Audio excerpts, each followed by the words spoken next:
बिस्मिल्लाहिर्रहमानिर्रहीम। आप देख रहे हैं explore right with Arshad Mehdi. Viewers, इस वक्त भारत खतरनाक तरीन सूरत हाल से दो चार है। ऐसे हालात हैं जो ना देखे जा सकते हैं ना बयान किए जा सकते हैं।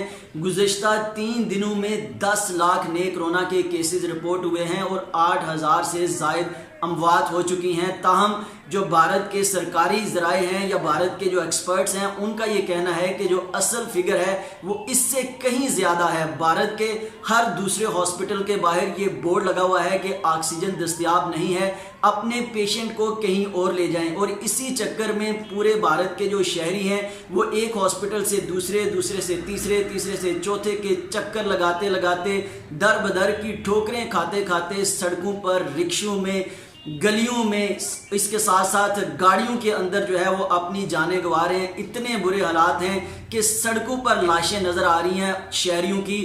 और भारत के हाथ से ये तमाम तर सूरत हाल जो है वो निकल चुकी है। भारत के इदारे जो है इस वक्त बेबस नज़र आ रहे हैं और WHO की जानब से भी भारत को ख़तरनाक तरीन मुल्क करार दिया गया है और ये वार्न किया गया है कि ये ऐसी ही सूरत हाल थी जिसकी वजह से WHO बार बार पूरी दुनिया को मुतनब्बे कर रहा था कि अपने जो कोरोना के SOPs हैं उन पर अमल दरामद करें। लेकिन इस वक्त जो भारत के हालात हैं वो इंतहाई कशीदा हैं, इंतहाई जो है वो ख़तरनाक हालात हैं। और भारत में तमाम जो स्कूल, कॉलेजेस, मसाजिद जो हैं उनको हॉस्पिटल्स के दर्जे दे दिए गए हैं। लेकिन असल जो मसला है वो वहीं का वहीं खड़ा है कि भारत में चूंकि मरीजों की तादाद इतनी ज़्यादा हो गई है कि वहाँ पे ऑक्सीजन की कमी है और जितने पेशेंट्स निकल रहे हैं उनकी तादाद जो है वो बहुत ज़्यादा क्रिटिकल निकल रही है और जिसकी वजह से ऑक्सीजन पूरे मुल्क में नायाब हो चुकी है और लोग जो हैं वो दर बदर की ठोकरें खा रहे हैं और अपनी जान की बाजी हार रहे हैं। एक दिन में 4 लाख से भी ज़्यादा केसेस जो हैं वो रिपोर्ट हो रहे हैं और इतने बुरे हालात हैं। भारत की जानब से ये ऐसा क्यों हुआ? बेसिकली भारत की जानब से गुज़िश्ता माह मार्च में जो है वो पहली लहर के बाद ही ये ऐलान किया गया कि भारत ने जो है वो कोरोना पर काबू पा लिया है। अब जो है वो भारत जो है वो उसकी जो मैशियत है वो सर्दी की लंबी रातों से निकल कर जो है वो रोशनी की किरणें देखने वाली है और भारत ने ये बहुत बड़ी कामयाबी हासिल कर ली है। ये भारत में दूर अंदेशी की जो वो कमी थी, क्योंकि पूरी दुनिया में जो कोरोना की लहर है वो पहली के बाद दूसरी आई, दूसरी के बाद तीसरी आई। पाकिस्तान भी इस वक्त तीसरी लहर का सामना कर रहा है, लेकिन भारत ने पहली लहर के बाद ही जो है वो कामयाबी शो करना शुरू कर दी और बिल्कुल तैयारी नहीं की गई। अगले जो मामलात हैं उसके लिए तमाम तर जो मार्केट्स हैं उनको खोल दिया गया, इंतखाबात का ऐलान कर दिया गया, क्रिकेट के जो मैदान है उनको भी खोल दिया गया और इतने ज़्यादा लोग जब बाहर निकले तो दूसरी लहर ने इस कदर अटैक किया है कि 1 महीने के अंदर अंदर भारत जो है वो तबाही के दहाने पर खड़ा है। मार्च में ये कामयाबी के झंडे गाड़े जा रहे थे और ये अप्रैल है, अप्रैल में भारत जो है वो तबाहकुन सूरत हाल से दुचार है। ऐसी सूरत हाल आज तक पूरी दुनिया में किसी मुल्क में पैदा नहीं हुई, पूरी दुनिया में ऐसे हालात पैदा नहीं हुए जैसे भारत को सामना है। और इतनी ज़्यादा अमवात हो रही हैं, इतनी ज़्यादा अमवात हो रही हैं कि भारत में शमशान घाट कम पड़ गए हैं, कब्रिस्तान कम पड़ गए हैं, लोगों की तदफीन के लिए, लोगों को वहाँ पे जलाने के लिए वसाइल्स कम पड़ गए हैं और लोगों की बॉडीज़ जो है वो सड़कों पर नज़र आ रही हैं, गलियों में नज़र आ रही हैं। लेकिन ऐसी सूरत हाल में भारत के जो मुसलमान हैं उनका किरदार मिसाली नज़र आ रहा है। भारत में जो जमात इस्लामी और तबलीगी जमात के मुसलमान हैं वो जोग दर जोग हॉस्पिटल्स का रुख कर रहे हैं और वहाँ पे अपना ब्लड दे रहे हैं, यानी प्लाज्मा अपना दे रहे हैं जो कोरोना के पेशेंट्स हैं उनकी रिकवरी के लिए। और ये वही मुसलमान हैं जिनकी जानब से भारत को जो है वो कोरोना की वजह करार दिया गया, जिन पर भारत की ज़मीन तंग की गई। लेकिन ये मुसलमान इस वक्त अपना जो ब्लड है वो तमाम जो हिंदू हूँ या मुसलमान हूँ या ईसाई हूँ, कोई भी कौमियत से ताल्लुक़ रखता हो, उसका अपना प्लाज्मा दे रहे हैं। और जब ये मुसलमान हॉस्पिटल से निकलते हैं तो वहाँ पे जो पुलिस है, वहाँ पे जो महकमा सेहत के अमला है वो उन पर फूल बरसा रहा है, उनको ट्रिब्यूट पेश किया जा रहा है। और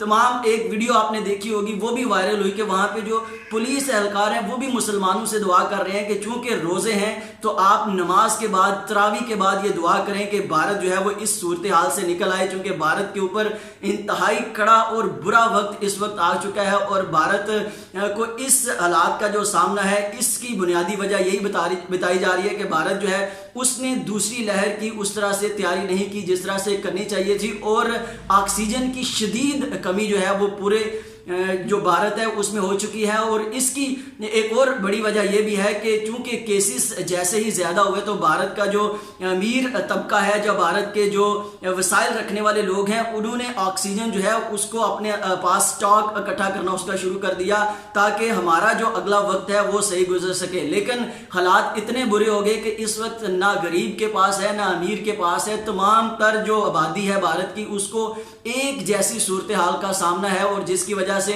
भारत जो है वो इस दलदल में फंस चुका है और कोई मौजज़ा ही है जो भारत को बचा सकता है, जो हालात को बेहतर कर सकता है।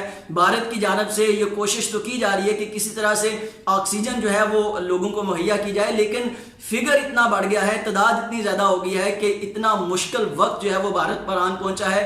पाकिस्तान की जानिब से भारत के लिए दुआएं की जा रही हैं। प्राइम मिनिस्टर इमरान खान, वजीर खारजा शाह महमूद कुरैशी समेत तमाम जो लोग हैं वो ट्विटर पर, फेसबुक पर भारत के लिए दुआएं कर रहे हैं कि ये जो मुश्किल वक्त है उसमें हमारा जो दुश्मन गिर गया है उससे निकल आए, अल्लाह करीम उसको जो है वो इससे रिकवरी अता करे। ताहम हालात जो है वो भारत के इंतहाई बुरे हैं, हालात ऐसे हैं कि देखे नहीं जा सकते, बयान नहीं किए जा सकते। और एक और जो बड़ी वजह वहाँ पे प्रॉब्लम आ रही है ऑक्सीजन की कमी की, कि पूरी दुनिया ने भारत के साथ जो है वो राब्ता मुनक़ता कर दिया है। तमाम flight operations Europe, America, Canada, Asia से तमाम जो फ्लाइट ऑपरेशंस हैं उनको भारत के साथ बंद कर दिया गया है। तिजारती ताल्लुकात जो है वो भारत के साथ मुनक़ता कर दिए गए हैं, क्योंकि दूसरे मुल्कों को ये डर है कि भारत से ये वायरस जो है वो उनके पास ना आ जाए। इसलिए जो भारत के साथ तमाम तर रवाबत हैं दुनिया भर के, उनको ख़त्म कर दिया गया है, जिसकी वजह से भारत जो है वो ऑक्सीजन इंपोर्ट करने में भी भारत को शदीद मुश्किलात का सामना है। और भारत के अंदर 500 से ज़ायद कंपनियां हैं जो ऑक्सीजन पैदा करती हैं, लेकिन चूंकि भारत की आबादी ज़्यादा इतनी ज़्यादा है और इस वक्त रिक्वायरमेंट इतनी ज़्यादा है कि भारत जो है वो इसको पूरा नहीं कर पा रहा। और जो मरीज ऑलरेडी हॉस्पिटल्स के अंदर हैं उनको भी ऑक्सीजन जो है वो दस्तयाब नहीं है, क्योंकि एक सिलेंडर अगर किसी पेशेंट को लग जाता है तो उसके बाद दूसरे की ज़रूरत होती है, तीसरे की ज़रूरत होती है, लेकिन एक के बाद दूसरा ही दस्तयाब नहीं होता। और हॉस्पिटल के अंदर जो एडमिट पेशेंट हैं वो भी जो है वो इस वक्त जो है वो अपनी जान की बाजी हार रहे हैं। ऑक्सीजन ना होने की वजह से तड़प तड़प कर लोग मर रहे हैं। इतने बुरे हालात हैं कि इस वक्त भारत के लिए हम भी दुआ गो हैं, पूरी दुनिया जो है वो भारत के लिए दुआ गो है कि वो इस मुश्किल वक्त से निकल आए, चूंकि ऐसे हालात जो है वो पूरी दुनिया में आज तक जब से ये कोरोना की लहर शुरू हुई है बिल्कुल नहीं देखे गए। ऐसे हालात जो है वो किसी मुल्क में भी पैदा नहीं हुए। जब कोरोना की लहर शुरू हुई तो सबसे ज्यादा इटली में अमवात हो रही थी, और अब भारत जो है वो उससे भी आगे निकल चुका है। उससे भी ज्यादा केसेस जो है वो भारत में हर रोज रिपोर्ट हो रहे हैं, और उससे ज्यादा अमवात जो है वो डेली बेसिस पे भारत में देखने में आ रही हैं।